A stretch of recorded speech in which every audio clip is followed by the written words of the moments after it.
This meeting is being recorded. Okay, this meeting is being recorded. All right, Dr. Griffin Jordan, thank you for being here with us tonight. We want to thank you as usual for all of your expertise this semester, some great mini lessons, and it was always good to hear from a person who is living the dream every day, getting to do the job. It is my pleasure. I always love to be here. I apologize for missing last week, but I'm glad I'm back. All right. So before we get started, a couple of housekeeping items. I want to talk about your competency folio, and I'm not going to put it up on the screen. I'm sure y'all can figure it out. When you open up your competency folio and you open up the individual ones, communication, conflict management, those kinds of things, it tells you what goes there. It'll say APSEL, APTEL, open-ended, skip cap, open-ended. So that means you may not have 21, one for each one every semester. Follow the directions, and at the end, you'll have them all in there. So just like there was a couple this semester got one from the OMA and the skip. Well, you would put two in that one, but then there's some that didn't have any that you wouldn't put any in. So just make sure that you keep up and have about 21 in there. What you don't want to happen is to come to the end of the next semester and you can't find that stuff. You don't remember where it is, and you end up putting poor artifacts in there. I mean, you find stuff to put in there, but remember, this is one of the major things that employers like to see. So make sure that you keep up and have the right kinds of things in there for them to see. So that should do that. I get asked all the time, how long can I keep putting stuff in Blackboard? Till Friday. The semester is over on Friday, so try to have all your things in there on Friday. Grades are due then, and we can't go past that now. I don't know if and when they'll take Blackboard down. Obviously, when they took things down 3 weeks ago, it didn't go well. My dashboard's still not working on mine. But we're just, I had a number of folks that worked with me that couldn't get in and out. We had student problems. And so my suspicion is they'll take Blackboard down again. If it's up, I work in my shells. So if you want to continue to work on the cap during the break here before the fall starts, that'll be fine with me. Now, understanding, I'm just going to have to kind of check. I hate to say this, but if you'll send me an email if you put something in there, because right now, again, my dashboard's not working. I don't get an alert when you upload work in. I go and check every day during the regular semester, so it's not a big deal. I like to see what I've got, but my alert system, my whole dashboard has crashed. Only thing I can do now is just go to individual shells and look for work. So if you put something in that you need me to take a look at, shoot me an email and I'll look at it immediately. But again, I'll try to look in each of the shells each day. But again, I don't know if it'll be up and working. So if you want to work, I'll work with you. That works good. Renee, are you able to present from the card tonight?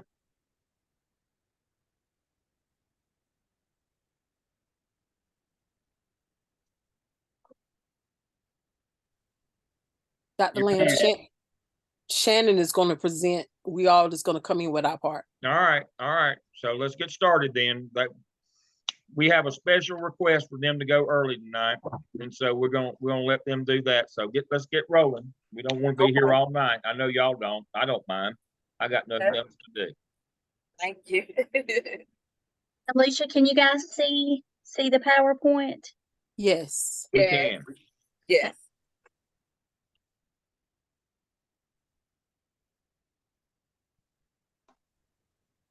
Okay, Renee, you can go ahead and start.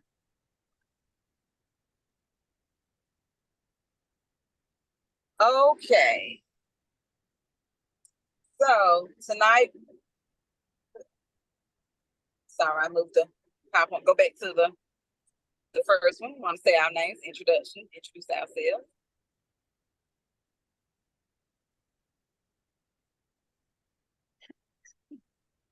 Yeah, okay. I'm presenting for our group with Shannon Hensley, Velma White, Treva Fletcher, Alicia Graham, Pamela Heltzer with Inclusion and Education. Okay, the agenda is the introduction and background and the questions and etc. The next PowerPoint slide.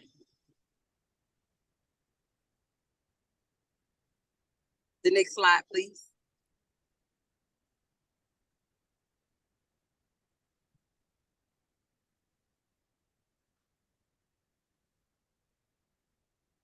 Next slide.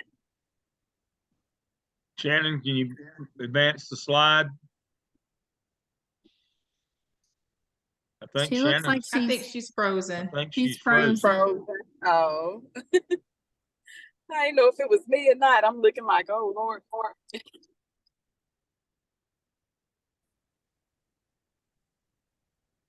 okay, I think she's gone.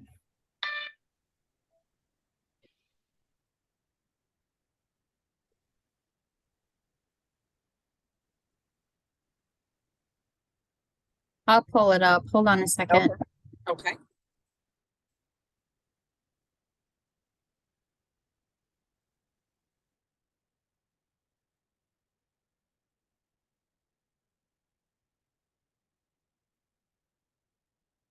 All right, where are we now?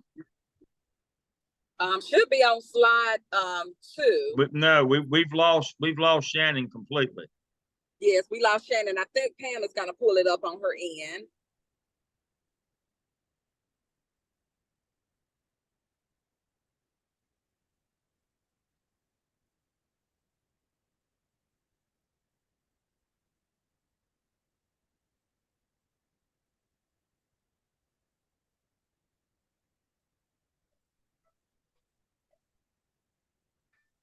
Okay. Okay. Okay. So with the introduction and background case study 4, the case focuses on the issues of inclusion in education, and the parents of one of the classroom felt that their children were falling behind, and the teacher was focusing their efforts on the students with special needs. The parents voiced their concerns with the principal, Eugenia, that Silva spent too much time with the special needs students and not looking after the needs of the students without special needs. The teachers met to discuss the school's mission and how the needs of the students were being met in various classrooms. Next slide.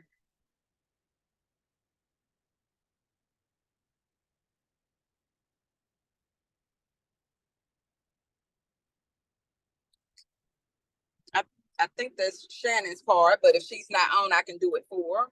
Actually, I did this one. Okay. So question 1, how might the principal approach this in future meetings with her teachers? Is it necessary to choose one approach over the other? The principal wasn't aware what was going on in the classroom, and the principal should be doing more observations, especially unannounced visits. This way she can catch the teacher in action when she doesn't know she's coming. The parents brought their concerns to the principal that their students are helping the special needs students. These students are not receiving a basic education, and collaboration may be good, but not on a daily basis between the students. These students also deserve to be taught and not working in workbooks. Teachers need to have clear expectations of IEPs and what is expected of them. So the principal may need to be providing professional development on IEPs and inclusion. And I just threw this in there about the least restrictive environment, which is part of IDEA. Students with a disability should be in the same classroom as mainstream students to the maximum extent appropriate. This is unique to each student, and also gives students with a disability to a free and appropriate public education.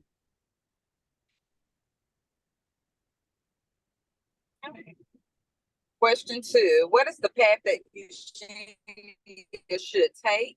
Eugenia needs to do a formal observation in the classroom of what is happening there. There also needs to be a post-conference done with the teachers, and there needs to be a plan put into place. Next slide, please. Question 3, is one point of view more correct than the other? No, because both want the best outcome for all students. And why? We don't feel like, as a group, one point of view is better than the other. The principal needs to let the teacher know her expectations of the classroom. The principal should supervise and evaluate the classroom as well and let everyone know their roles.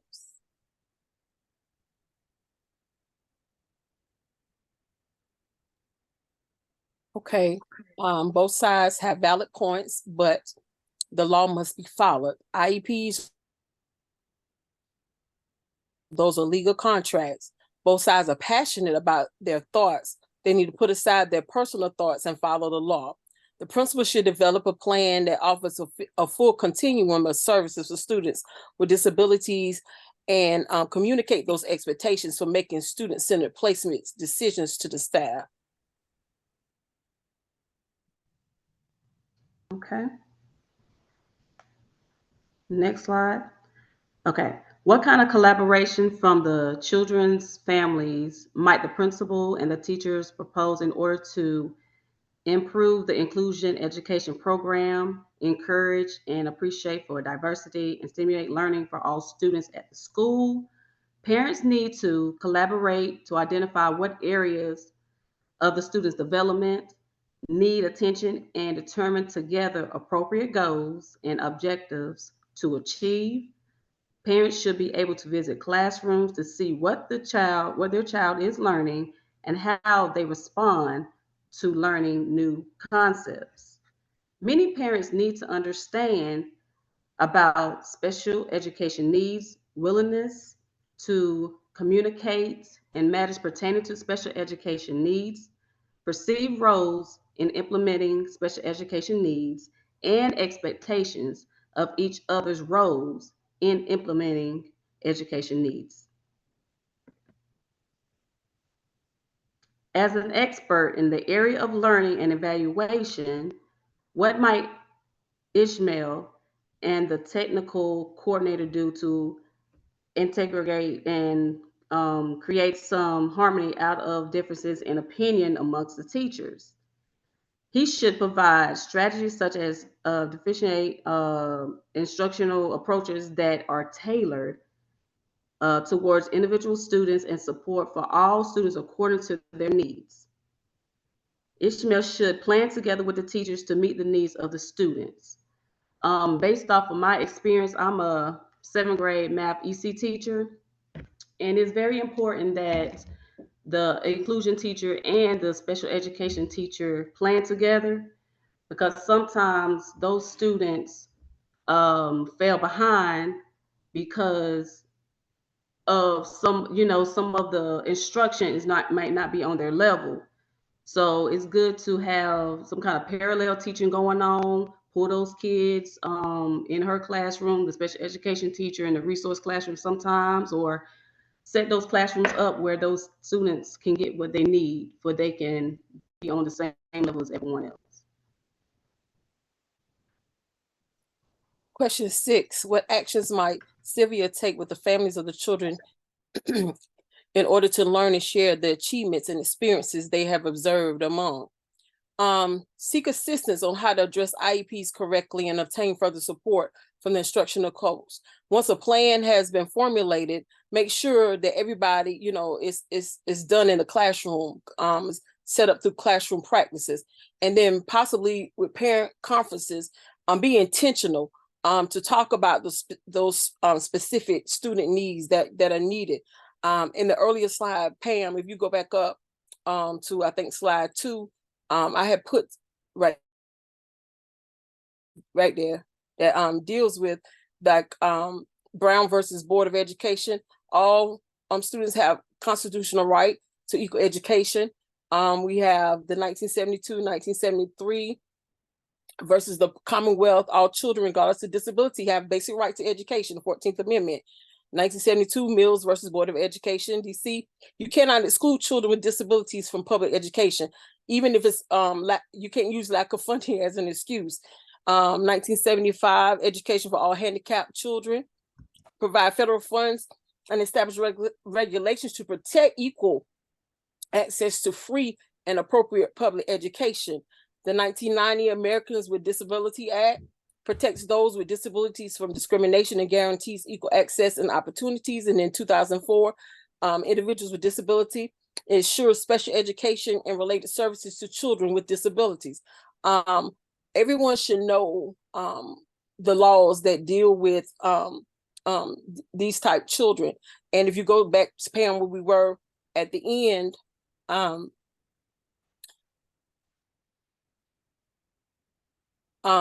that plan, when the principal gives the plan to the school, make sure that all teachers know how to deal with these students. So she didn't know what was going on in her building, and I found that to be very alarming, and wondered, did she even get out to do any kind of classroom observations? So when you do a plan, make sure that everyone is on the same page and you know what's going on in each classroom.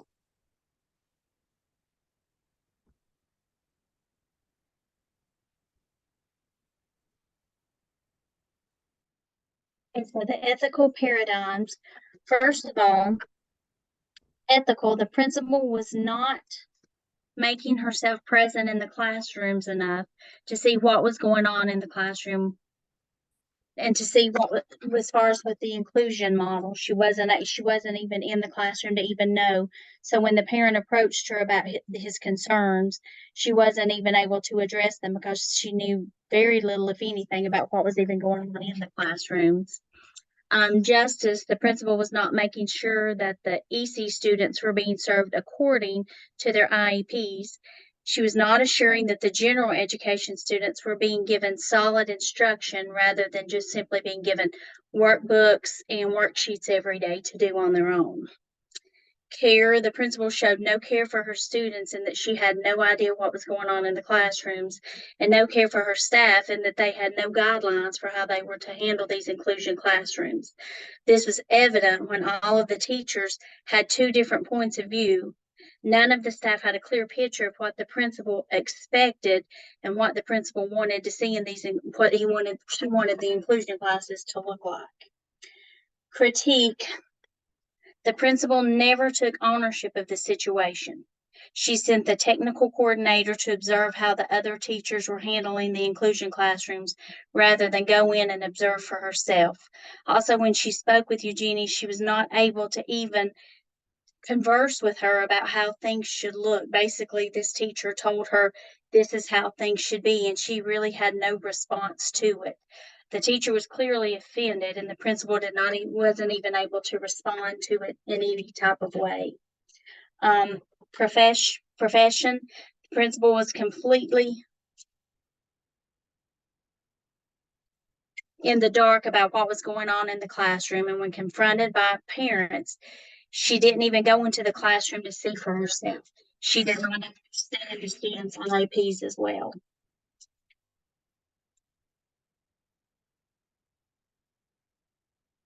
I saw all three forms of negligence are present. The nonfeasance, the principal had no idea what was going on in the school. Malfeasance, the laws were not being followed. And misfeasance, the high-level students cannot deliver the instruction to the low students, and vice versa. That cannot be the only instruction that's going on in the classroom. That's what I saw.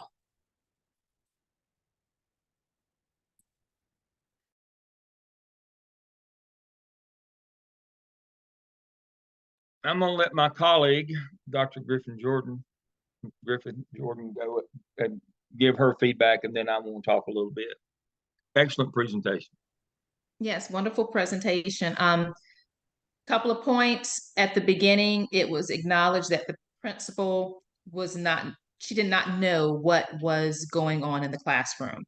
And then at the end, Shannon came back and said she took no accountability. There was no accountability. She did not, the buck didn't stop with her in her eyes. I want you all to know the buck stops with the principal. Whether you're in the classroom or not, you are responsible for what goes on in these classrooms. So the full accountability is on you to make sure everything is happening the way it should in the classrooms. It was suggested that a formal observation take place. there should be a plan put in place.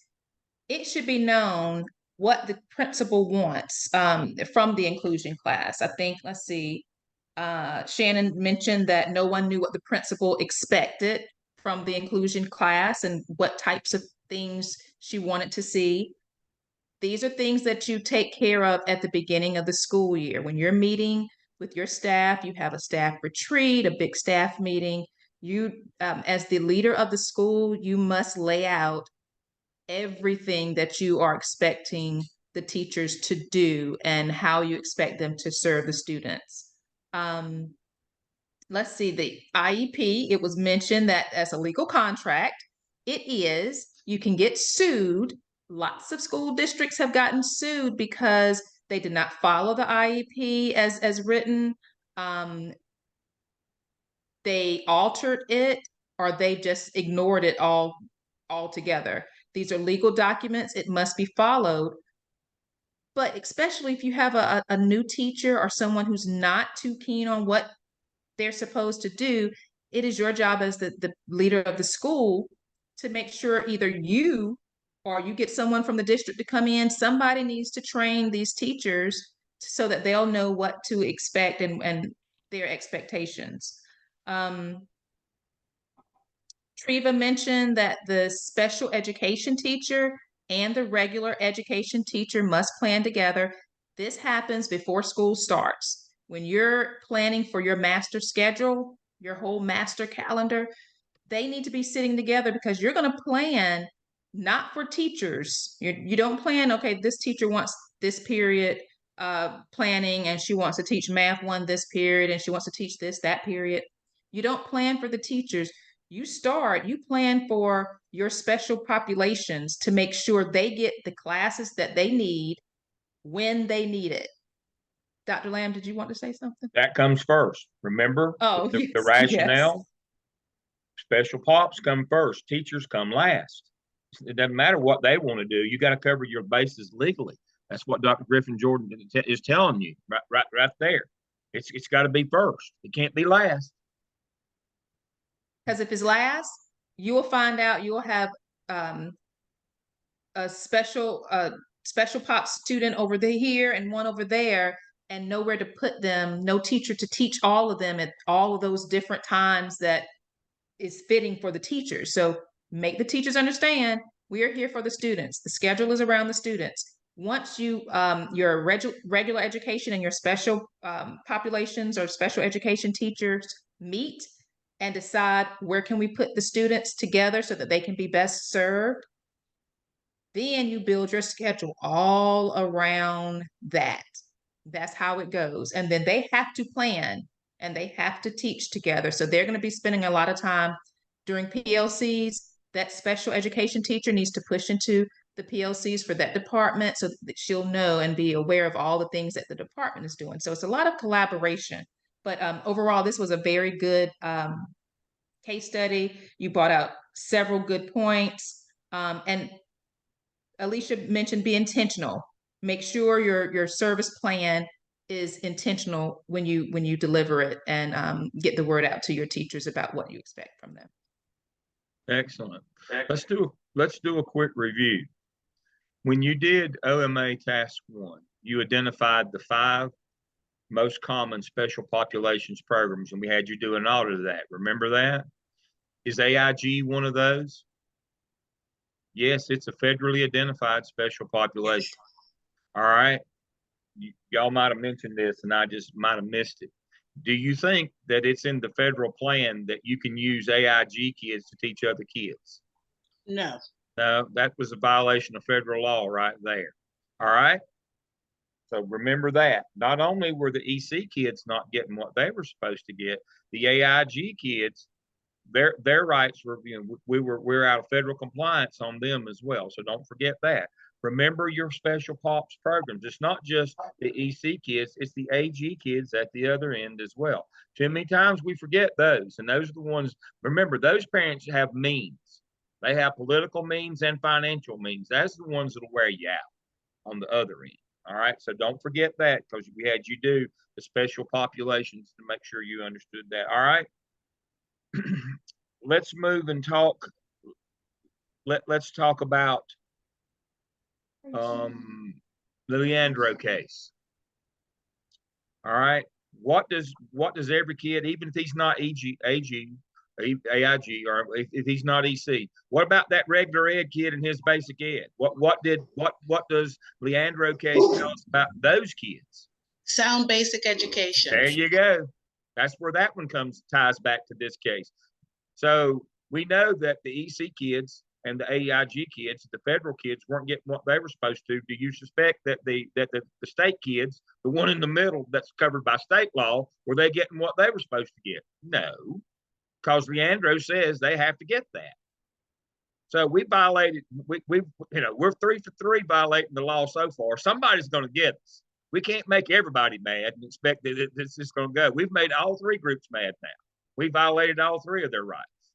So that's not good. All right. So let's think about the skip for a minute, where we're intentional about communicating with parents.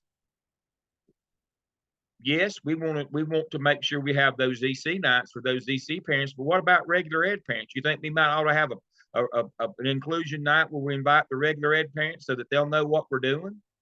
That's where the skip ties back in, that marketing plan. That, again, we do short term for communication, we do long term. These are the kind of meetings that we have, and not just for the EC parents. This is where we would have the regular and the AIG parents. They get a meeting, federally mandated. But what about the regular ed kids? This is where we take it upon ourselves. We'll just call them our state kids. We take it upon ourselves to do a meeting with their parents so that they can understand the inclusion model. All right, let's go back to the APTEL, professional growth plan. What should be, does it look like any of these teachers have been professionally growth planned on what they're doing? No. We completely forgot that part. If we had one, it was a secret from the teachers because they didn't know what to do. That's what the APTEL tells us. Before we start making all these plans, we better make sure the teachers are on board. And then let's circle back to the APSEL, where we need an instructional plan. That's where we develop our instructional plan. Then we staff develop the teachers with it. And then then we use that to inform as Dr. Griffin Jordan said, we use that to inform our process for building our master schedule. And then we have parent meetings out the backside of that. That's how all this that you've done so far, this case ties it all together. That's where you take, oh, that's why I learned to do this. Oh, this is where I plug that in. All four of your evidences, APSEL, APTEL, OMA, and SKIP, came together holistically. They're not separate things. They all have to tie together. That's what this case study does. It ties all the things that you've learned in them. In our previous case studies, you've learned you can't violate federal law. You can't move money around. As the group pointed out, you can't say I didn't have the money. That you got sent the money. You might have spent it on something else, but you didn't spend it on what it was sent for then if you don't have enough money. It wasn't that they didn't send it. You just didn't spend it correctly. Remember those budget codes we talked about? You don't misspend federal money but one time. So that's how that one ties in. The principles, misfeasance, malfeasance, and nonfeasance, that ties back to the earlier case for Mary Lou. It's pretty simple to see that this is a different kind. So it isn't just overt illegal stuff like she did, that was just crazy. Sometimes it's just you just didn't bother to get to it. You didn't want to deal with it, and these kinds of things. So that's the exemplar from that case. And then our first case on grades. If you don't think that grades don't matter, you're not paying attention. If you don't think that parents aren't interested in what kids did and they get due process, then you're not paying attention. Again, the basic ed kids, what we call the state kids, they weren't getting due process either. So that's how all these things tie back together going forward. Now, a couple of you or 3 of you have already done the CAP, but what the CAP does is seeks to try to address now the culture of your building, because teachers have kind of taken a back seat, the kids so far. Now in the CAP, we're going to work on how we can re-empower and rework with those teachers to get them to understand how important they are. But they have to understand, up till now, we've been following the law. Now we're going to work to try to make their working conditions better in 5, and our 5th of our evidence is the CAP. But we have to wait till then. Again, as Dr. Griffin Jordan pointed out, we build schedules around kids, not around teachers. They have to understand that. We have to establish, what priority is in our building now. We're going to work on the culture of our building. We're going to work on the things that we can help you with. We will. You know, that those cultural things that, you know, we're going to be responsive. We're going to listen to you. We're going to empower you. We're going to give you opportunities. But we can only do that once we establish the legal basis of how schools work. That's what the first 4 evidences establish the legal basis of how you have to operate a school as a principal. The 5th one then takes into consideration the personal relationships with the people in your building. That's what it's about. And then the last one will be putting it all together into a viable school improvement plan. The 6 evidences of the portfolio monitor what you have to do as a school principal, and then turn in every year that requirement. Remember, 115-288 was that G, says you have to submit a school improvement plan and a budget every year. That's what you're learning to do. And we're, you know, and those TWC and that parent teacher survey in South Carolina, that stuff comes out. That stuff matters.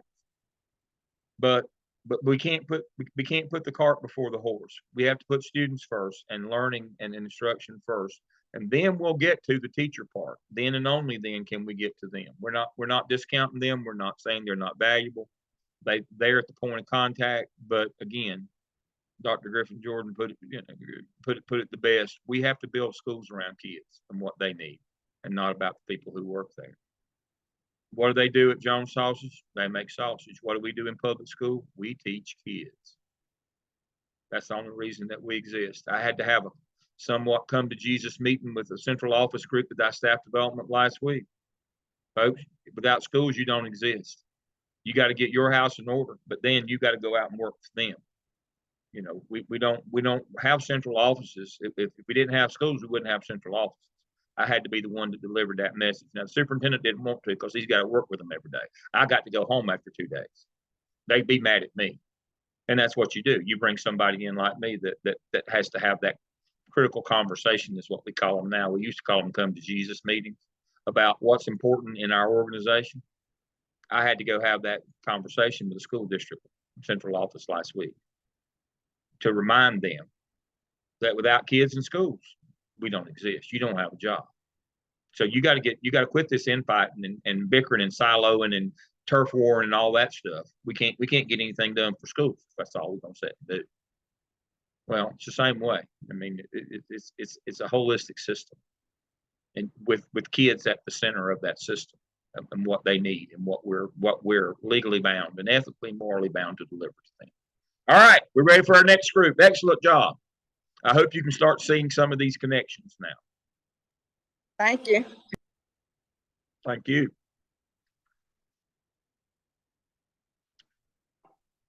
Who's next? Are we gonna go, guys? Sounds good to me. All right, I'll share the screen. You turn my camera off. That always helps.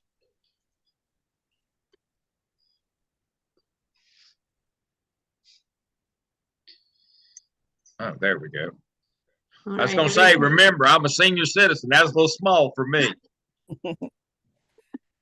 All right. Can you go back to the first slide, Michelle?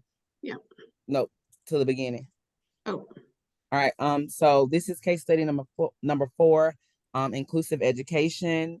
My group members are Alex Birdie, Courtney Blue, myself, Crystal Boyd, Deion Lane, and Michelle Eisenberg. A summary of the case. In this case, parents of the regular education students in Sylvia's 3B class are concerned that their children are not receiving an adequate education. They are concerned that their children are not receiving the needed attention to be successful learners because the teacher is devoting most of her time to the inclusion students that are struggling with the content.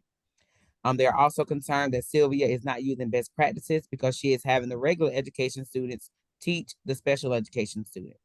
The regular education children are not progressing as well as the regular education students in the 3A class, and they would like for the principal, Eugenia, to speak with the teacher in 3B regarding their concerns.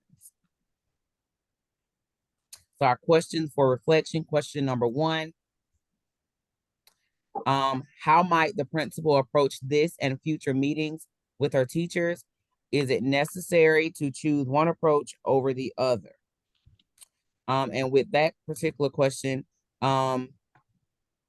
before we said that before even approaching the teachers, Eugenia needs to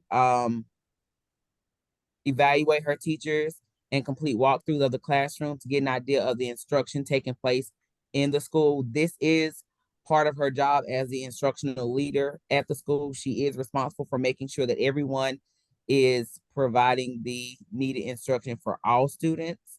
The principal can enlist the assistance of the 3 specialists of the school to help clarify and explain the inclusion model to the teachers. Eugenia may also need to revisit the IDEA law and remind all staff of the free and appropriate education eligible to students with disabilities to ensure that they are receiving special education and related services as explained in the law. She needs to make sure that they are receiving instruction in the least restrictive environment possible. She also needs to address the 9 best practices to ensure that instruction for all students is legal and ethical. And lastly, the approach used should be consistent and fair for all stakeholders.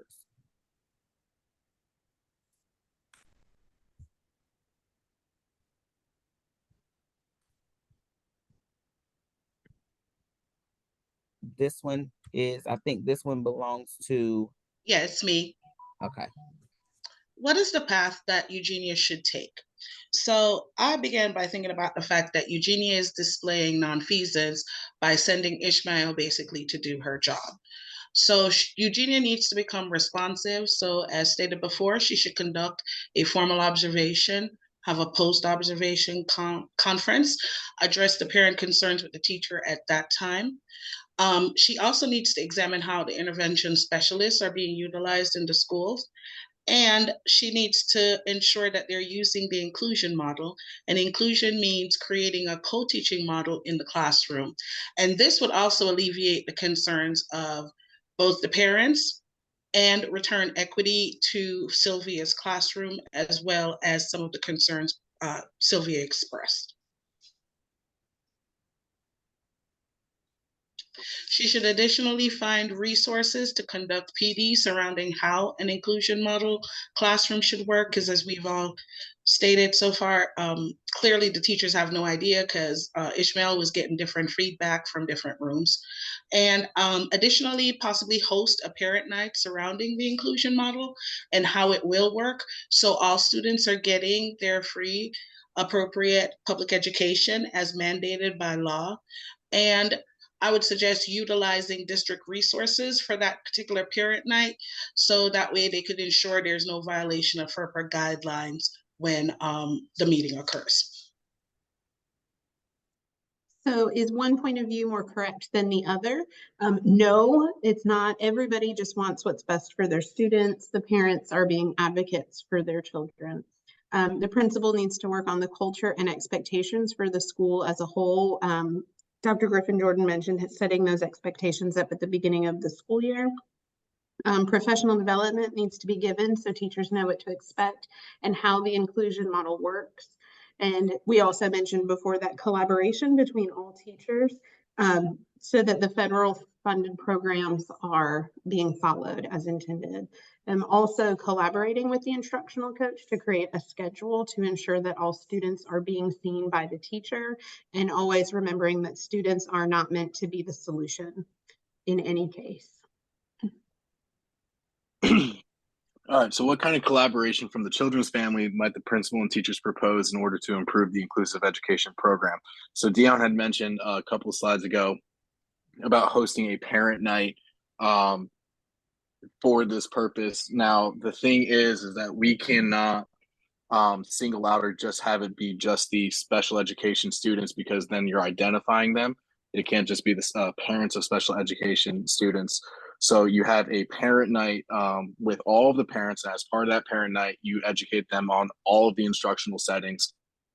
So that would include the accelerated model, honors and GT, co-taught, which is inclusion, and then also core replacement as well. And also by doing that, I don't know if it's state law or something, but we have to provide a presentation to the parents of accelerated kids as well throughout the course of the year. So then you're kind of like hitting 2 birds with 1 stone, performing that. Yeah, that's a great point. I'll interrupt, Alex. That's a great point. That's when you have that parent night, that inclusion night, where you invite all the parents, the regular ed, the EC, and the AIG. That's exactly right. That way they're not identifiable. That's what we're talking about. You need a parent night for inclusion. No, and you don't just invite the EC, to Alex's point. That's what we're talking about. You got to have all three groups there. You invite all of them, and your program is for all of them. That's exactly right. You have an inclusion model night where you would never just identify your EC parents. That's when you bring them all in. That's a great point, Alex. Excellent. So during the parent meeting, to ensure that nothing really gets lost in translation, I would say to provide an infographic, if that includes contact information for staff where they can guide their specific question to. So some people you might consider putting their contact info on for that would be the SPED lead, guidance counselors, grade level leads. If there is a lead teacher for the accelerated group, maybe you put that contact information on there as well. And it would also include descriptions of the various modes of instruction. And you would provide them with a link to the procedural safeguards that would educate the parents on what their rights are under IDEA, having a student with a disability. As an expert in the area of learning and evaluation, what might Ishmael do to integrate and create some harmony out of the differences in opinion among the teachers? So one of the things that we said, Ishmael could provide some PD to help other educators integrate technology into their daily instruction. I realize as a teacher, technology can be good and it can be bad, but it's how you use it. And we have this whole concept of blended learning, which has helped many of our students actually get on grade level. For students struggling with reading and pronunciation and things like that, you can get audiobooks, and there's just a ton of other resources students can use. This can also be used as an opportunity to allow other teachers to provide necessary differentiation. So in your block, you may have a teacher who is stronger in certain concepts, and you can push students there so that you can, share the wealth. Ishmael can also use this as an opportunity to model best practices for teachers in both an inclusive and a mainstream setting. Ishmael also has the ability to allow other professionals to share their best practices with teachers as well, because he may not be an expert on all things. So what actions might Sylvia take with the families of the children in question in order to learn and share the achievements and experiences that they have observed among the children? These are separated into short-term goals and long-term goals, knowing that there's work that needs to be done before the long-term goals can be established. So for short-term goals, setting clear expectations being established by the administrators, hopefully at the beginning of the school year, but it's never too early to start or too late. Professional development on federally funded programs and best practices, walkthroughs conducted by administration and by peers to ensure that teachers utilizing best practices before, during, after instruction with students. And having parent nights, like Alex said, or family academy workshops is what we call them in our county, to educate parents. And like Alex said, to educate all parents of all students. And then long-term goals, having parents come in and volunteer within the classroom and creating some volunteer opportunities for them to do so, as well as potentially having student-led conferences so that the parents can come in and the students can share with them what they have learned, no matter what kind of services that they are getting.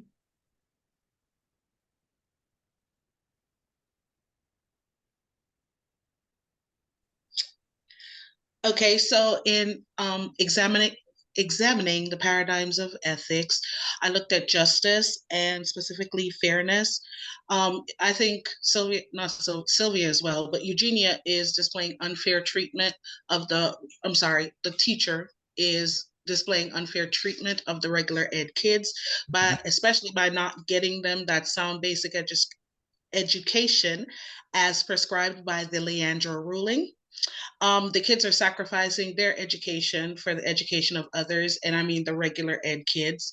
Equity, all students are not receiving equal attention and instruction, and as was stated before, that's on both sides. It's both the special education children and the regular ed children that are being done a disservice in Sylvia's room.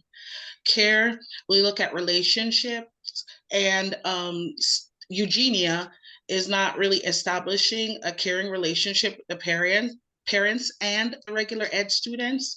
When you look at collaboration, she's clearly not doing any with the teaching staff in terms of going into their classroom, being a coach and a system of support for them. Shared decision making, instead of her taking on some kind of role or having herself and Ishmael go through and do observations, she had him do it alone. They could have gotten back together. Ishmael could have given his expertise based on what he was seeing in classrooms. And again, they could have come up with some kind of decision making on how to proceed based on what they saw. Attention and support. She wasn't paying attention to the activities of the teachers and that they needed support in implementing the inclusion model. The critique, I noticed in the reading that it was definitely stated for us to understand that the social class of these students were low-income students. And I don't think Eugenia was also thinking about how these parents would feel passionate about their children's education because of the status.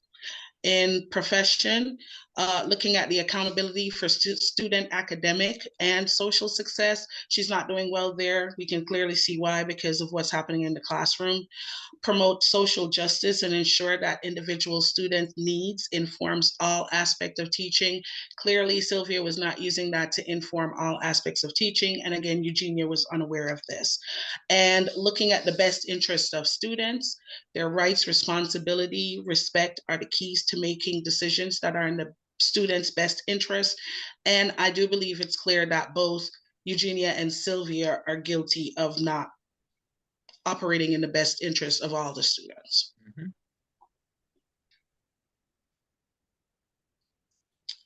Other considerations, I already said that I thought, or we discussed the idea that the nonfeasance was her not personally taking responsibility. We looked at the idea of, are there issues of malfeasance on the part of the teachers by having the regular ed students teaching the special ed students? And clearly that is, because it's violating all kinds of laws. Mm-hmm. And are there issues of misfeasance with the implementation of the inclusion model? And I would say yes, because clearly it was not being put into place correctly, because again, that co-teaching model did not exist, which is, or if the teacher was in the room, it was not being used, which is why Sylvia was taking all that time with the special ed kids. Excellent. Dr. Griffin Jordan? Excellent presentation again. A couple of things that I wanted to point out that was mentioned, excellent things that were mentioned. First, apparently, possibly, the principal may not have been up on her history of the IDEA laws, special education. Sometimes you have to go back. You have to go back and review laws. You have to reflect.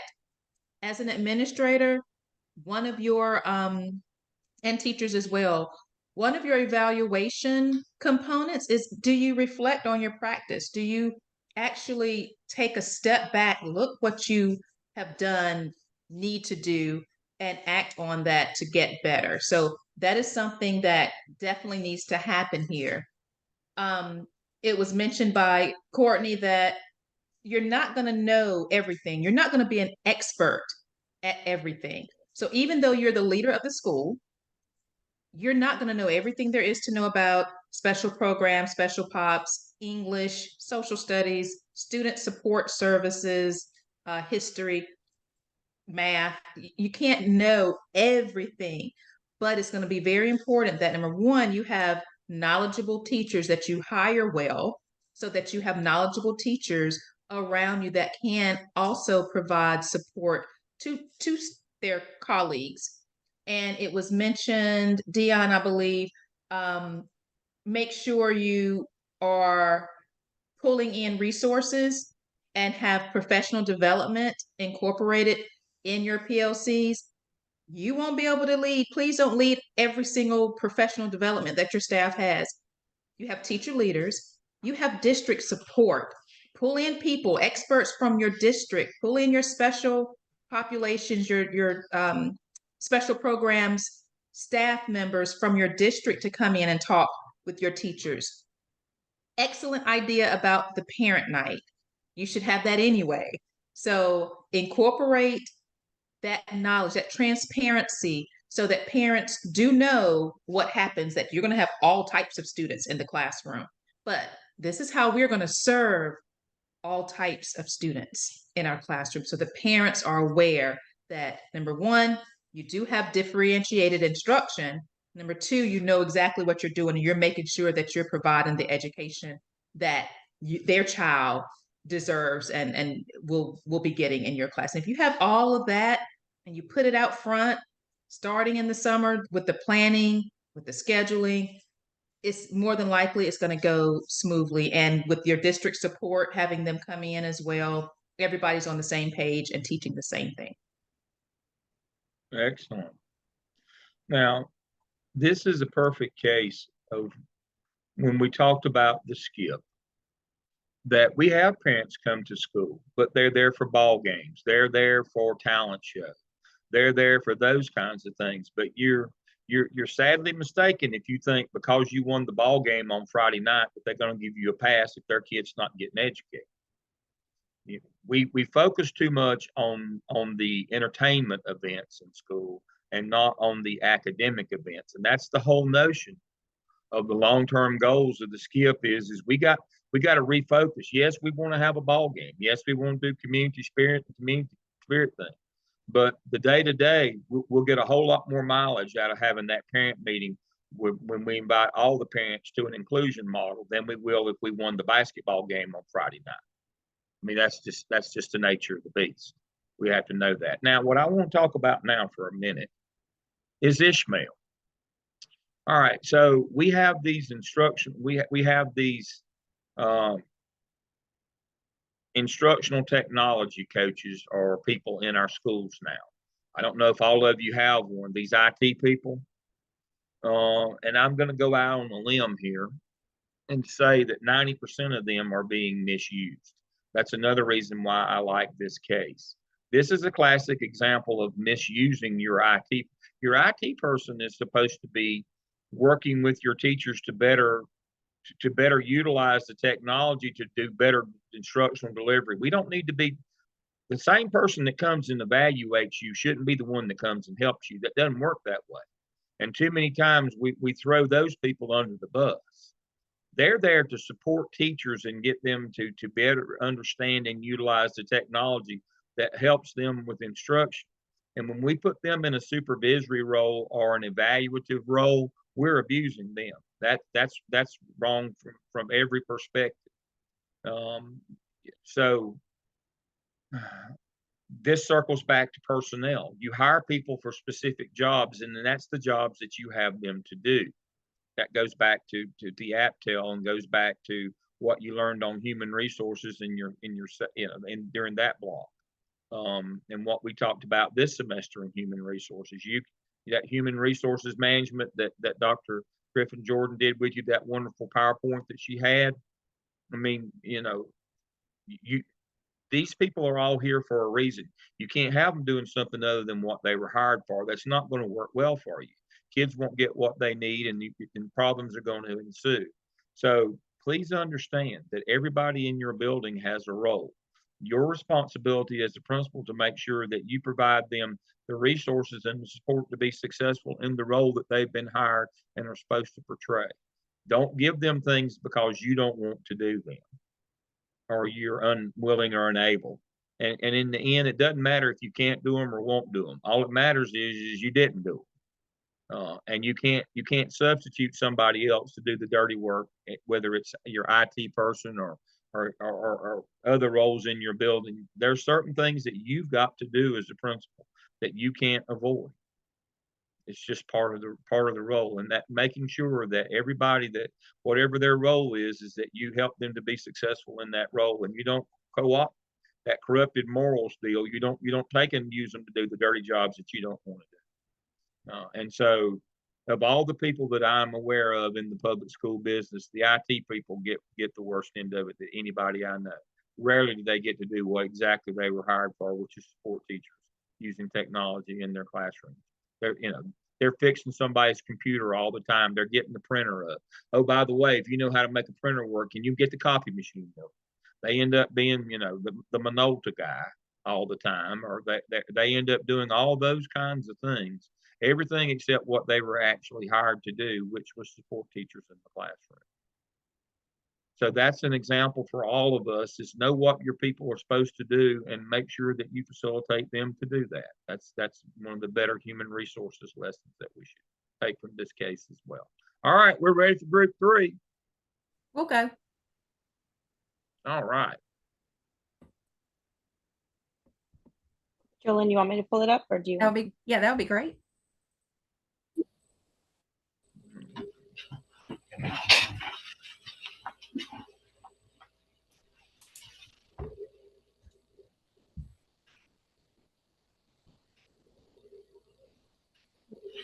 All right, case study 4 by Jolyn, Elisa, Rosa, and Sherry. Can everyone see it okay? We can. Thank you. Perfect. All right, so a brief summary of the case study. In a small semi-rural village in Chile, 300 boys and girls in a school with 28 teachers and 2 administrators. Parents are concerned that teacher is ignoring the needs of the students without disabilities. Eugenia, the principal, believed that the full and total inclusion of students was an essential part of the school's mission, and advised the technology teacher to observe the classroom teachers. Observations indicated that students with disabilities work with the teacher while the other students were working alone. And there is a conflict of interest between the 3rd and 4th grade teachers regarding the current execution of special education services.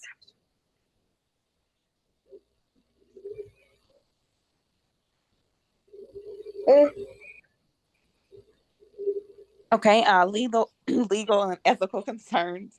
Eugenia should have observed the classroom herself instead of Ishmael. She's getting second-handed information, which has potential to create even more issues.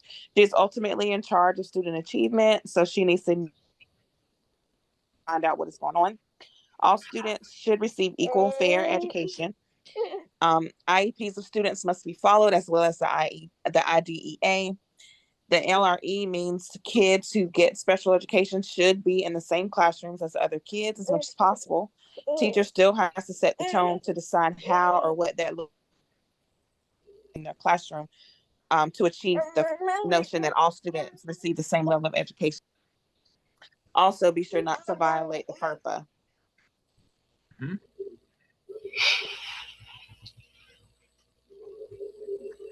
Justice, students without disabilities should not be neglected.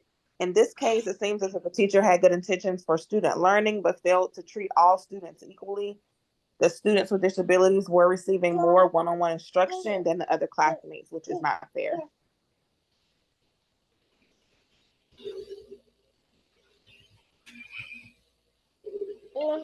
It's the principal's responsibility to show care and concern by addressing the situation and not allowing her colleague to do the research for her. This demonstrates lack of care.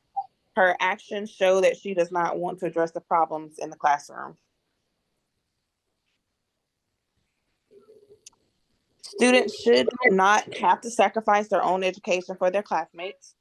Teacher cannot place that responsibility on the students. It does not seem that the teacher had the best interest of all students at heart. So the principal must act and ensure that all students are receiving an equitable education in the building.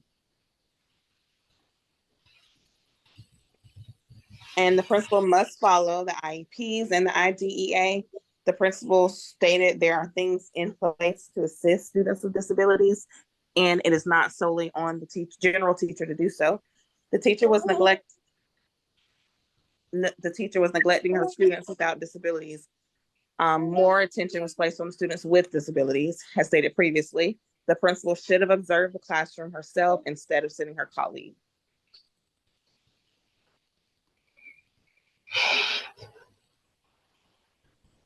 Question number 1, how might the principal approach this in future meetings with her teachers? Is it necessary to choose one approach over the other? So we feel that Eugenia should have set the tone and culture for her school at the beginning of the year. She should have spent time educating her staff what an inclusion model is and what it should look like in the classrooms.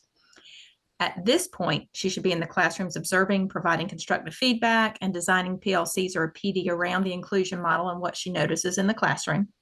And the school should have a common philosophy, and the approach will vary depending on the learner's IEP. What path should she take? Eugenia should formally evaluate Sylvia and set up a plan and give her accountability measures.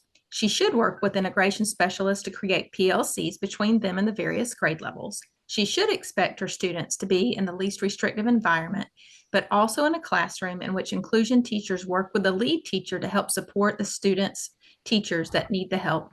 And finally, Eugenia should hold an open house / PTO to educate the parents on what models are being used in the classroom and that it is in accordance with the law, IDEA. This should have been done at the beginning of the year, but it needs to happen now after she gets the school on the same page and in order.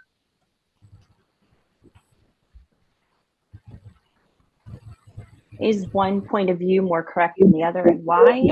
So 2 points of view: inclusion, the practice of educating students with special needs in regular classrooms, and mainstreaming is the practice of educating students with special needs in regular classrooms during specific time periods based on their individual skills.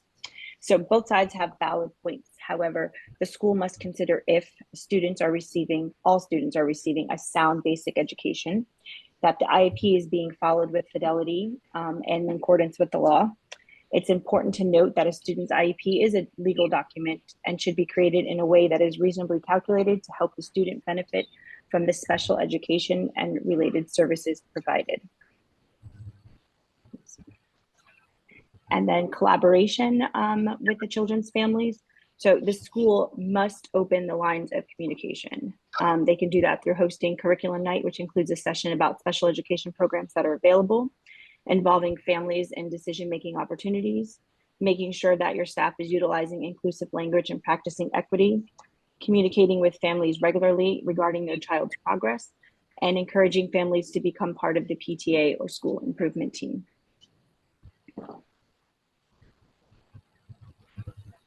Okay, so the next slide. As an expert in the area of learning and evaluation, what might Ishmael, the technical coordinator, do to integrate and create some harmony out of the differences in opinion among teachers? Provide time for the teachers and administrators to meet in PLCs and plan to improve their Tier 1 instruction and to work together to solve problems as a team. And again, going back to what the teacher was doing, it seemed like she was assigning a lot of work instead of actually teaching. Collective teacher efficacy is a key. Teachers should have a shared belief that as a group, they can make a difference in the lives of all children. The effective general ed is vital to all student success. There should be some information provided to teachers about the responsibilities of the general education teacher. What are those accommodations, understanding the child's IEP? What are those strategies when working with special education students? Make sure that teachers know the law. Children with disabilities should be educated with children who are non-disabled, and removal from the regular classroom occurs only if the education in the regular class with supplementary aids and services cannot be achieved.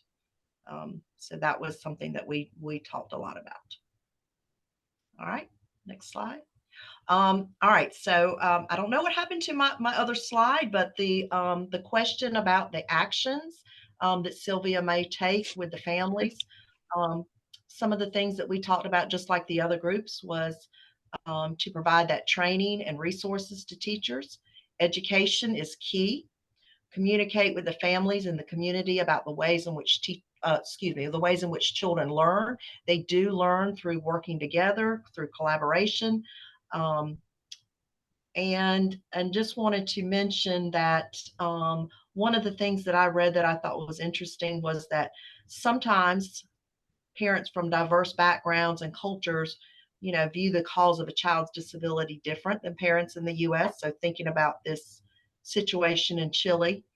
And then also having children with disabilities adds diversity and promotes a climate of giving with all students. All right, so our final thoughts. Administrators have to set the tone and the climate of the school. There should be a culture of students in the school belong to everyone, and we are responsible for every child. There should be a mission, vision and mission for the school and communicated to all stakeholders. Administrators need to know the law, follow the law, and be able to articulate the law to all stakeholders. And finally, administrators need to be visible and in classrooms each day. The administrator must be the instructional leader of the school. Excellent. All right. Dr. Griffin Jordan. I just wrote that down. As the leader of the school, you must know, follow, and articulate the laws. You've got to know what you're talking about and what you're doing so that you won't get caught up in a big mess and not be able to get yourself out of it, or point fingers when it's going to come back and be pointed right at you. So that is excellent. Excellent presentation. Couple of things I wrote down. Jolene said set the tone and the culture at the beginning of the school year. You must have a common philosophy. And at times, like in this particular case, the school year has started, there's a big mess up. You have to correct that error. So you're going to have to backtrack, have that parent meeting, open house to let them know that you're on, you're on point, you know what you're doing. Let parents know what your school is doing and how they're teaching their children. But before you do that, you've got to make sure that it's done at the school level. The last thing you want to do is invite a whole bunch of families in talking about your culture, your philosophy, your inclusion model and everything, and then the teachers don't know it because they'll talk and the parents will be like, all right, so I just met with the teacher a day after your open house, and they were like, well, I'm not really sure what inclusion is, but we're gonna work on it. So you have to make sure your staff knows whatever you talk about at open house. Make sure you train your staff, and your staff knows before all the stakeholders are made aware and think that your staff knows. So that is really good. And then at the very beginning, Rosa said, secondhand information can cause more issues.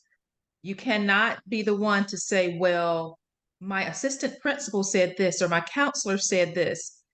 You need to have that firsthand knowledge. You need to be in the classrooms. You need to be out there. Pretend you have 4 or 5 clones and you need to be in the cafeteria, the classroom, outside. You need to be there. So it's a lot of organization and a lot of time management that you're going to have to work. That's a struggle for everyone. At the beginning, when I first became a principal, that was what I struggled with because I wanted to give everybody 100% all the time. And you've got to learn how to pace yourself, or you'll get stuck at one thing. So you have to pace yourself. Rely on your experts, your district to help you. You can't do everything. And just make sure you start at the beginning of the year with your expectations for your staff. Excellent. Some things I wanted to point out, Lisa talked about the language of inclusion. Oh, I like that one. That's a circle that one thing. That will help you more than anything else when you're working with diverse groups, that language of inclusion. That's an excellent point. Jolene, circle back to PLCs. This is how we do our work in the business. That's why we started. Why do you think we started you with PLCs? That's how we do our business. We do it in groups. Pam and I talked about that recently, that we do group work in education. Everything circles back to that PLC. All right. Gary talked about teaching others as an instructional strategy. Is that really a good thing, having kids teach other kids as an instructional strategy? Cooperative learning is, but not. Exactly. That's what I've written. Thank you. You beat me to the punch. Marzano said cooperative learning. I wrote that down. He said you do cooperative learning. You don't have kids teach other kids. You use cooperative learning. Isn't that one of his 9 high yield strategies? I don't believe kids teaching other kids. I don't think that's what Marzano had in mind when he developed the concept of cooperative learning. So I don't think that's a good idea. Yes, having kids work in groups, and yes, doing cooperative learning, but one crowd teaching the other is not very good. Because the kid that's doing the teaching, he gets stuck on just doing remediation all the time, or she. So that's not a very good thing. So I don't think that's a good instructional strategy. Now, something that Dr. Griffin Jordan mentioned there, and I'll tell a bad story on myself. So the word that I want to use here is hide, H-I-D-E, hide. Everybody understands that word? We all have hides, folks. I'm talking about our skin. We all have places that we go to. It's our comfort zone when we're principals. And we don't find time to do all the things we need to do because we're in our hide. I can tell you where I hid. I hid in the cafeteria and the gym. Eating and playing sports. That was my hide. Some people hide in the classroom. People with a curriculum background tend to hide in the classroom. Well, you mean hide in the classroom? That's bad, but they don't want to deal with that other stuff. You've got to know what your hide is as a principal, what you get stuck on. As she said, we tend to get stuck on certain things that's in our comfort zone, that we feel the most comfort and the most competent at, and that becomes our hide. We didn't have time to go look at that classroom because I was out the ball field watching them put in the new scoreboard. You know, I was enthralled watching that man dig a hole. Well, I needed to be in those classrooms. You know, that person that's in the classroom all the time, they needed to have that parent conference. Well, they didn't want to talk to them angry parents, so it was easier to say, "Oh, she's in an observation." They never blamed me for that. But again, my hide was out at the ball field, down at the gym. You know, the operational part. But you got to understand that about yourself. Now, the beauty is, I'm setting you up for next semester. Renee said hers was student services. Yeah, I get it. Next semester, one of the things that they're going to work really hard with you in your leadership course is knowing yourself and knowing your blind spots, called Johari's window. They're going to work with you on that next semester, because if you're not aware of your blind spots or what your hide would be, you'll think that you're really spending a lot of time being principal and that you're really being effective, but you won't be. Yeah, you're spending a lot of time. You're filling up your days. The days fly by when you're doing the fun things. Yeah, they do. Boy, that was a great day. They just flew right by. Yeah, but did you really do all the things that you needed to do? Or were you in your safe spot, your hide? I can tell you right now, I spent an awful lot of time in my hide. That's just human nature, folks. And you have to fight your human nature. Dr. Griffin Jordan said hers was student services, but that was her background. And so, you know, the best thing that ever happened to me was back in the old days, I had to be an elementary principal before I became a high school principal. I had to be elementary, middle, junior high, and then senior high. That's the way it used to go. I switched districts. One district had middle schools and then one had junior highs. And in elementary school, you can't hide down at the gym or at the ball field or any of that because you don't have any of that stuff. You can't hide there. So I think I just tended to hide down to kindergarten and had snack and nap time with them. But you know, it got me in the classrooms.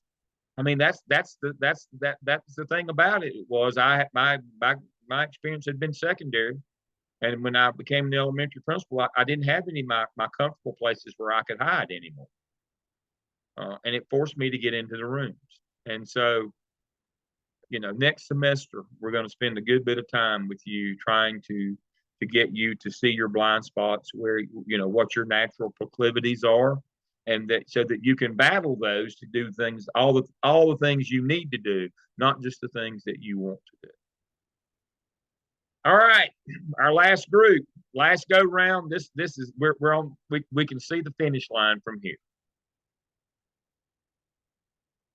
Thank you, Daniel.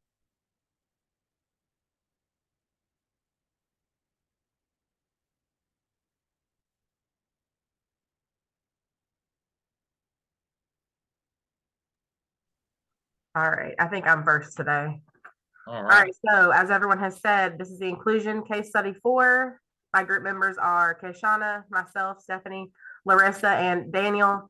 And Larissa had a kind of an emergency situation at work, so we are going to cover her slides for her. You can go ahead, Daniel.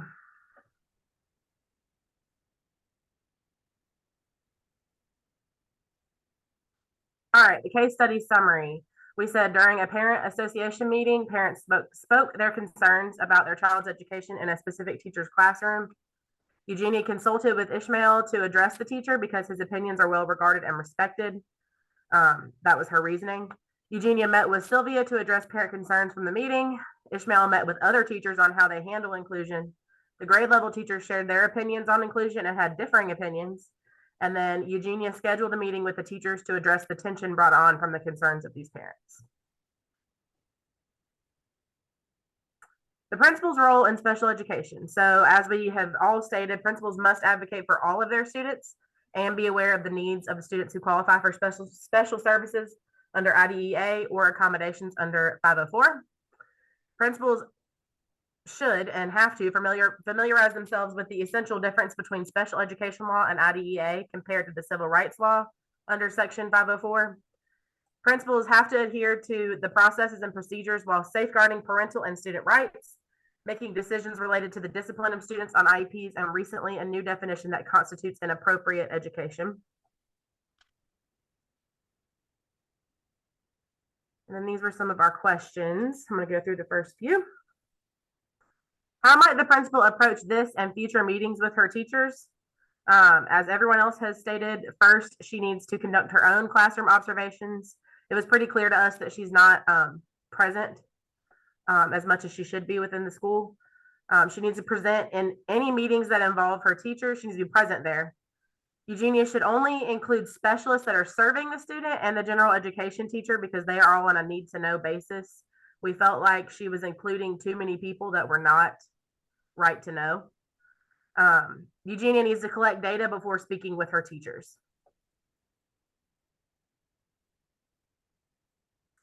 What is the path that Eugenia should take? So we felt like during the parent association meeting, she should have asked her parents to respect students' privacy and ask them to speak with her individually regarding their concerns, because you would think that they would also want that for their own child. And then we said Eugenia needs to analyze student academic achievement data to determine if student progress is truly being impacted with her instructional method. Eugenia needs to stop the peer instruction in the classroom, and she must abide by special education law to provide specially designed instruction and or accommodations and modifications.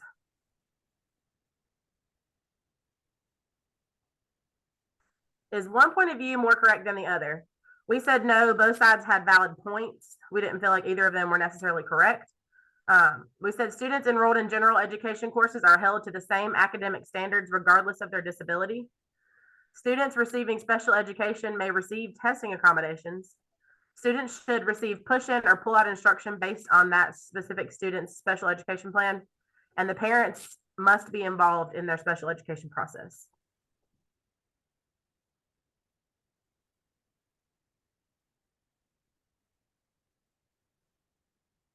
What kind of collaboration from the children's families might the principal and the teachers propose in order to improve the inclusion education program, encourage an appreciation for diversity, and stimulate learning for all students at the school? For improving the inclusive education program, we said that the parents need input on their special education plan, and the specialist should push into the classroom. To encourage an appreciation for diversity, we said family engagement nights would include opportunities to showcase achievement of all of the students, AIG, regular ed, special ed, academic, and extracurricular. And for stimulating learning for all students, we felt like there should be more differentiated lessons and activities, eliminating that peer instruction, and making sure that Sylvia is differentiating for all of her students, not just her students who need extra help.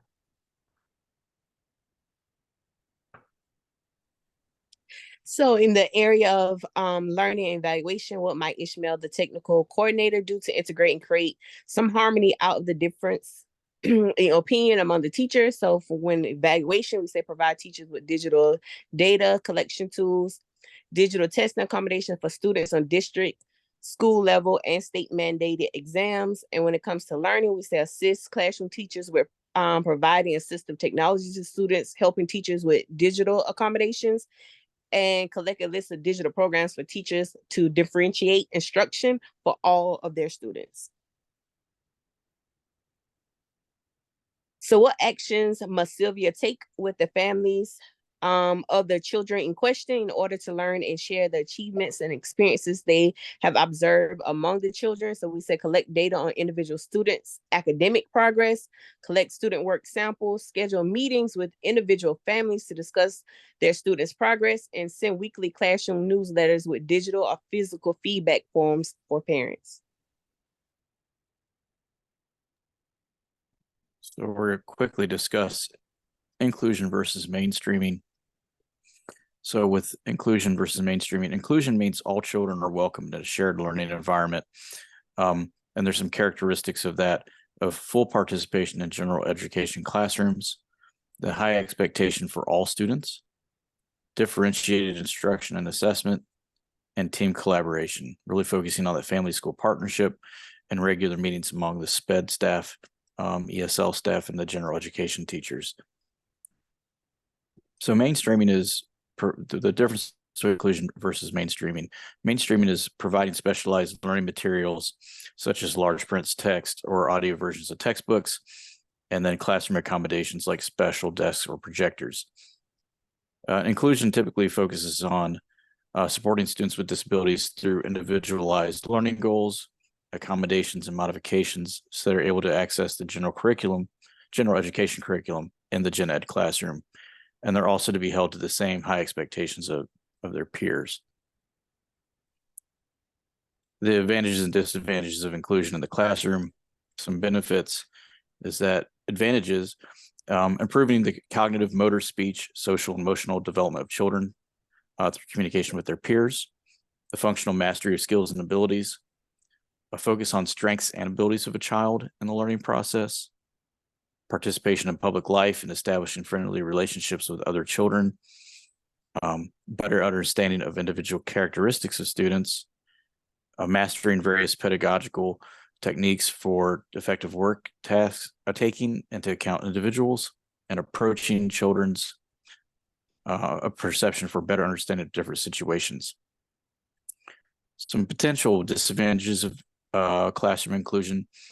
Sometimes they have less one-on-one attention unless there's a specially designed or specially assigned instructional assistant. Some students can have trouble adapting to the environment. A classroom environment can allow for more distractions. A child may feel singled out, may often paired with one-on-one aides. Sometimes children are paired with one-on-one aides who have little training, lack of training for staff. Funding and policies, tends to be a big issue with IDEA, and language barriers. Looking at the federal laws and acts, does federal law require inclusion? Two federal laws govern education of children with disabilities, but they require a significant effort be made to find an inclusive placement. So a free, appropriate public education, FAPE, must be available to all children residing in the state between the ages of 3 and 21, including children with disabilities who have been suspended or expelled from school. And that's under North Carolina law. Any child with a disability who requires special education and related services and who has not graduated from high school is eligible to continue to receive a free, appropriate public education up until the end of the school year in which the child reaches the age of 22. So we have IDEA, Individuals with Disabilities Education Act. This is a federal law that supports special education in every state. IDEA requires all public schools to provide services to students with disabilities and to meet their unique educational needs. And then the second one is the Section 504 plan, Section 504 of the Rehabilitation Act of 1973. It's commonly referred to as either a Section 504 or a 504 plan.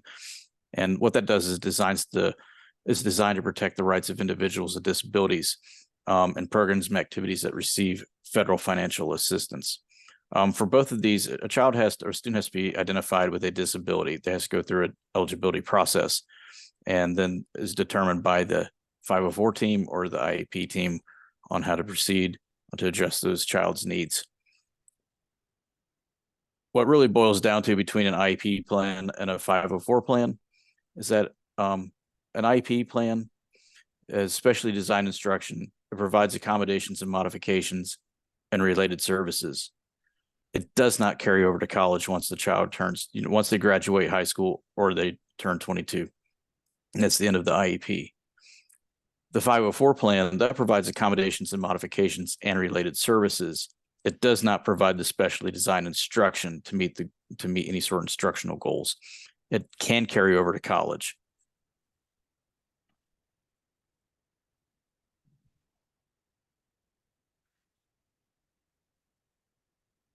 And then the individual education program and the referral process. For a child to qualify for special ed, his or her disability must have an adverse effect on educational performance. If the IEP team decides that the child is eligible, then an IEP, an individualized education program, will be written for the child. IEP goals allow kids to catch up in areas where they're behind. It provides access to curriculum and environment. Kids should receive the accommodations that they need to allow them to learn grade level content. The IEP team has to be a collaborative thing with parents. It's not an us versus them. It's not the parents versus the school. It's a whole team. That's an issue I get into all the time with teams that sometimes it becomes very animous between the parents and the IEP team. So you really have to build that consensus among the team. It's not a majority, it's a consensus. As soon as the parent submits a referral for an IEP, that referral could also come from a teacher. The 90-day timeline starts. The school system has 90 calendar days to act on the referral. The referral needs to include a reason as to why the child needs help. This means that you have to be able to describe the problems the child is having in school. The referral should also discuss the child's strengths and needs. And if the child's been diagnosed with any sort of medical condition or anything else, that information must also be taken into account. And then we have the 4 paradigms of ethics.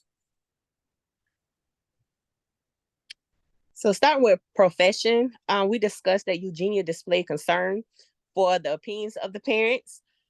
She also initiated a conversation with Sylvia, although there was no true success. She did initiate the conversation. When it came for lack of profession, we said that she spoke with all the parents, addressing their concerns as a whole instead of individually. So she was violating FERPA at that time. We said violating confidentiality by speaking with staff members who do not have a need to know, so involving the technical coordinator. Breaking trust of her teachers when she decided to have a meeting to address the concerns about Sylvia to the whole group after she had the initial conversation with Sylvia. And we said she should have directly spoken with the teachers regarding inclusion instead of involving the technical coordinator. Justice, we say Eugenia School is providing education to all students. So education must be provided to all students, but cannot hinder other students' right to a sound basic education. In justice, we say Eugenia's teacher is not providing equitable instruction for all students in the classroom. She's not following the special education laws, and due process violation of parents of special education students are not involved.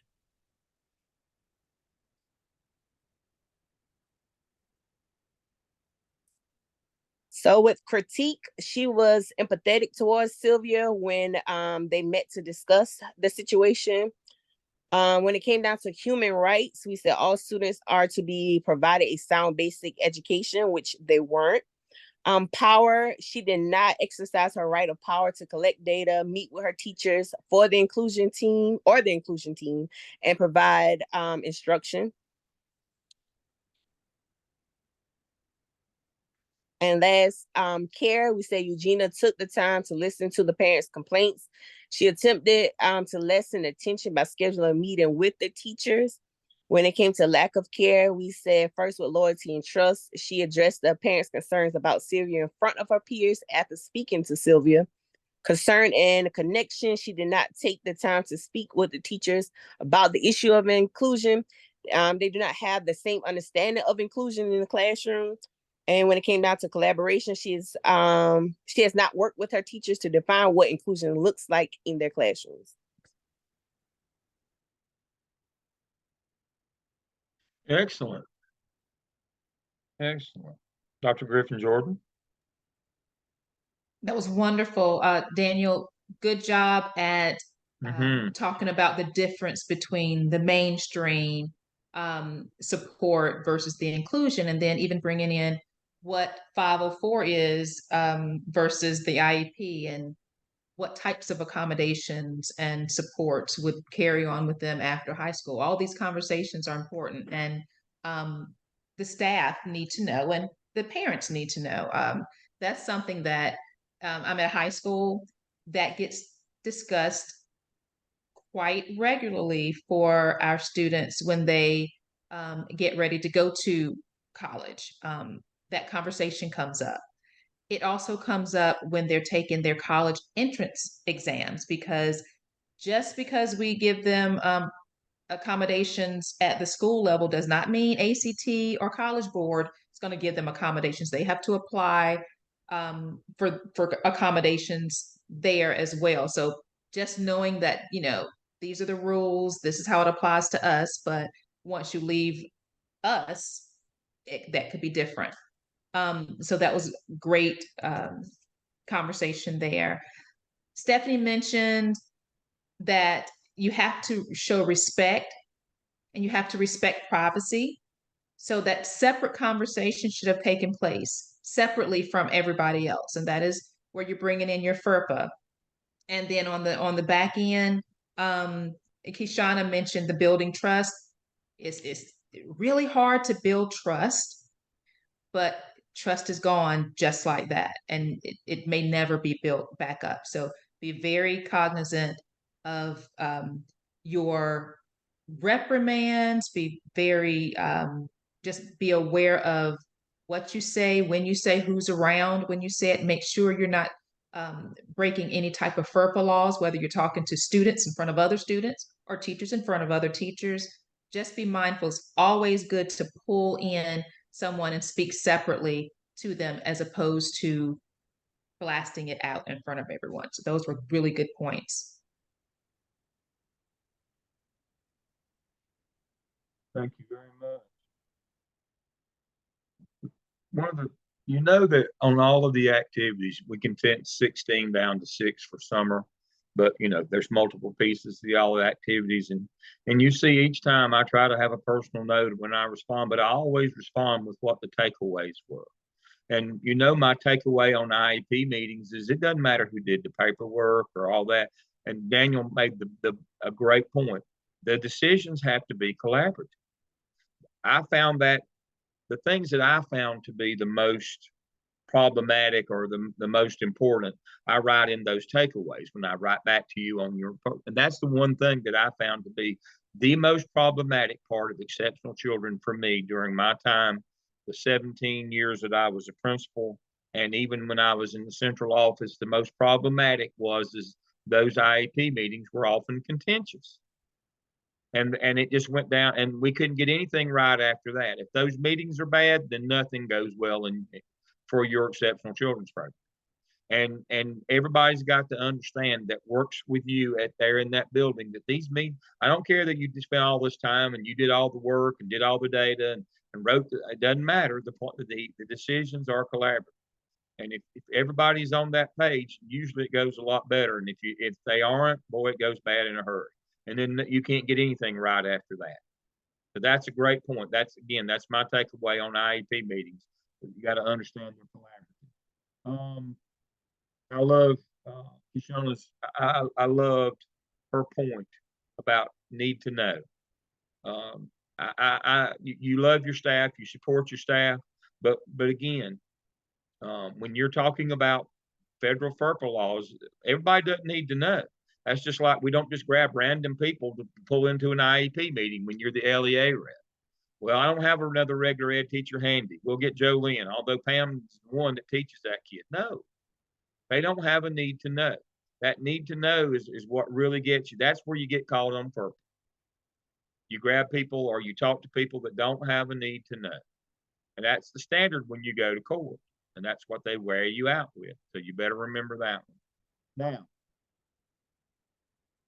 let's do a little review of what this course was about this summer. And I talked to you about this at times.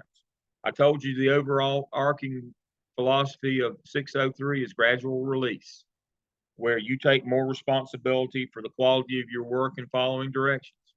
I'm going to tell you, I was awfully hard on principals.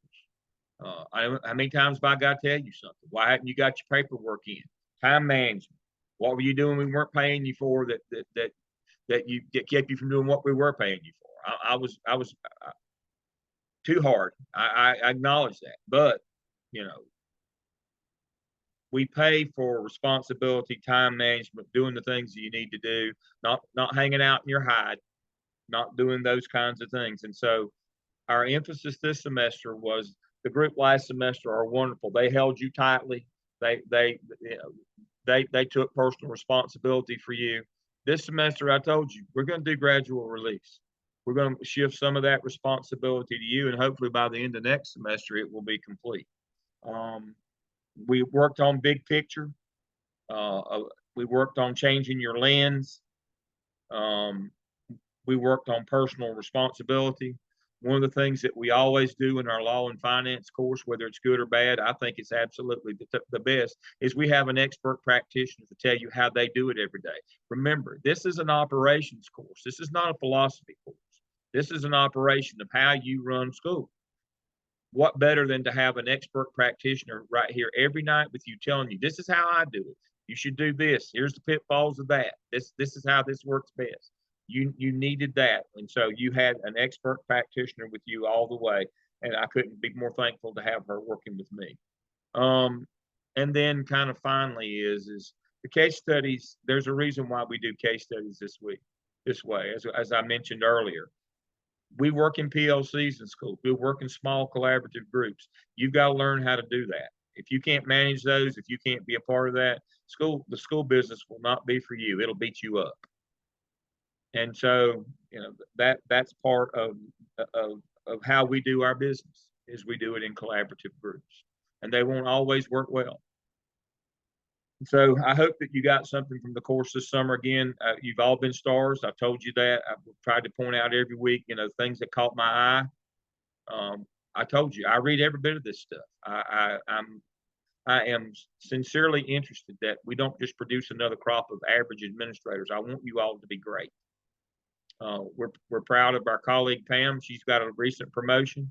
I'm hopeful that what she's learned will help her in that. The group that's graduating this summer, we've placed many of those. We've had one who did such a good job in her AP interview. The principal decided that she'd go to central office, and they interviewed her, and now they've hired her to be principal. That's how good she did, how impressed she was. Her name is Kim Davis. She's in Cherokee County. She will be the new principal in the fall at Andrews Elementary, and we're so proud of that. Now, most people, so you know, somebody was going to make a liar out of me. I always say you don't get the battlefield promotion. She got the battlefield promotion. She got to skip right through AP. But we're so proud of that. We've had so many to get jobs. I know that will be coming up for you folks fairly soon. Some of you are already in those jobs. Some of you are moving up. That's what we're interested in. We want you to be successful in what you do. This is personal to us. I hope that you understand that, and that we're your biggest cheerleader. So the notion is you can call on us anytime. My phone works all the time. I'll return emails and calls. You know that. You can text me. We're here for you. We'll support you. As I said, unfortunately, my dashboard is down, but if you put work in the shell on the cap, just shoot me an email and I'll turn it right back around to you. I'll be glad to do that. We'll start again the third week of August. You'll have 605. You'll either have Dr. Sanders or Dr. Tobias. Dr. Tobias is a colleague of ours of Dr. Griffin Jordan, but they are excellent. But again, the focus there is going to be on you. It's just like when we get through, with our doctoral students and they finally defend their dissertation, and we have to remind them that it wasn't about the dissertation. The real project was them. And that's the notion here. The real project is you. And you've done an excellent job this summer. I couldn't be more thankful. Again, you're better students than I am, instructor, and I am thankful for that. So we'll see you again with the town hall. I brought my calendar specifically for that purpose. I will see you folks again on Monday, August 28th at the Legacy Town Hall, and that day I will do the drop dead dates. When you got to have everything done in your last semester. There's several dates that you have to hit with your portfolio and those kinds of things. I will announce those that evening, as I always do. The first week is reserved for the new student town hall, just like you had. I do it the first week, and then the second week we do Legacy, which means all of you, and then we'll do most specifically what your dates will be to make sure that we get you completed in December. So if any of you are considering the skipping the fall and going straight into 7:30, I hope you will think about that and enrolling with us in the doctoral program again in the fall. If not, I've had a great time this summer. Dr. Griffin Jordan, I'll let you have the final word. Thank you again for being with us this summer. Thank you, Dr. Lamb. You're amazing. I love working with you. And I enjoyed this summer as well. You all are ready. You're ready for the next step. Congratulations on how far you've come. Like Dr. Lamb said, we are all available for you. And you're going to have, if you do have the opportunity to have Dr. Tobias, she's amazing. She actually is my mentor. So yeah, you will be in very good hands. Thank you, and I wish you the best. Good luck. Everybody have a good evening. Thank you again.